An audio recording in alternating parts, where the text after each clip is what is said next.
talents or our looks. He doesn't measure our professions or possessions. He cheers on every runner, calling out that the race is against sin, not against each other. It has taken me a very long time to finally recognize and realize all of these things, that our talents and our possessions don't matter that much. What matters is helping each other through this test that we are being faced with. As long as we are fighting against sin and helping others, then we will be able to find true happiness. As today marks my 6th-month anniversary of being 100% sober, I thank the Lord for His hand and His help. I wouldn't be able to do it without Him, without me finally coming to the terms of surrendering myself and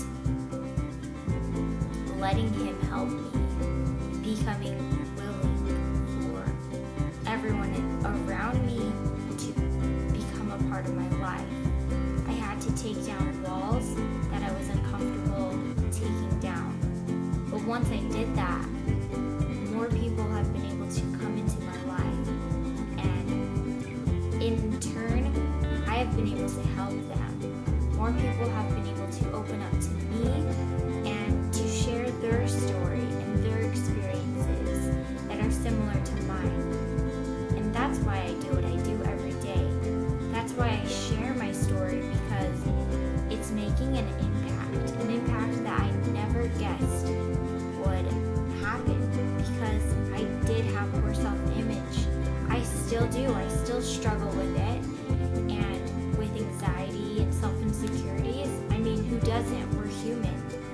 But I think what matters is that we pick ourselves up and we recognize the talents that God blessed each of us with, that we can use them and not abuse them, that we can share them with others instead of compare them. We all have special talents and gifts that God has designed specifically for you to help every single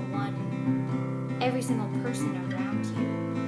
When you add value to others, you are adding value to yourself and to your life. You become happier, and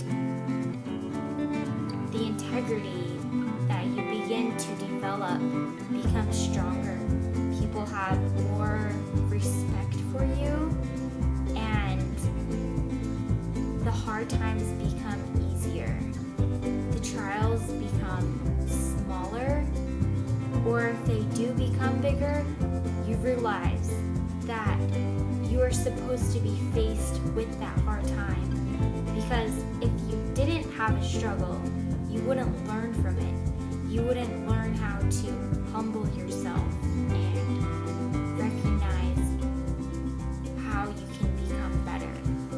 For me, I had to hit rock bottom in order for me to come up and to find the light and the love of God again.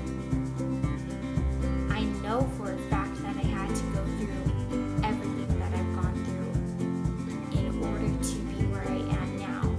Because without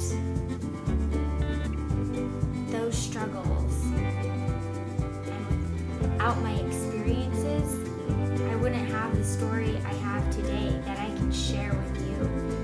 And it still blows my mind that I've been sober for 6 months and that I lived the way that I lived for almost 6 years of my life. And if I continue to live that way, I honestly don't know if I would be standing here right now.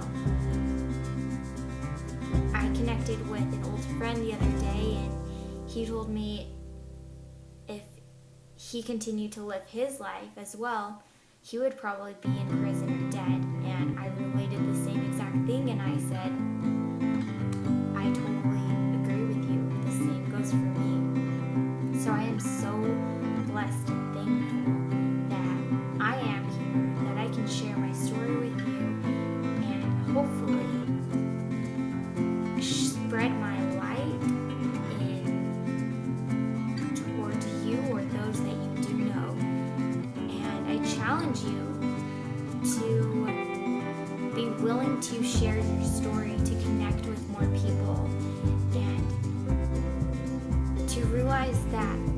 aren't against each other. We are in this together.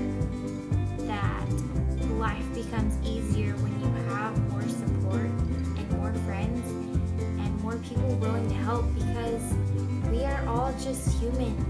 And when you're alone, life gets really scary and really dark and dim, and you think everyone's against you, when in all reality, they're not. If you just open yourself up a little bit more, then people will help you. We like to help each other. That's what makes us happy. So,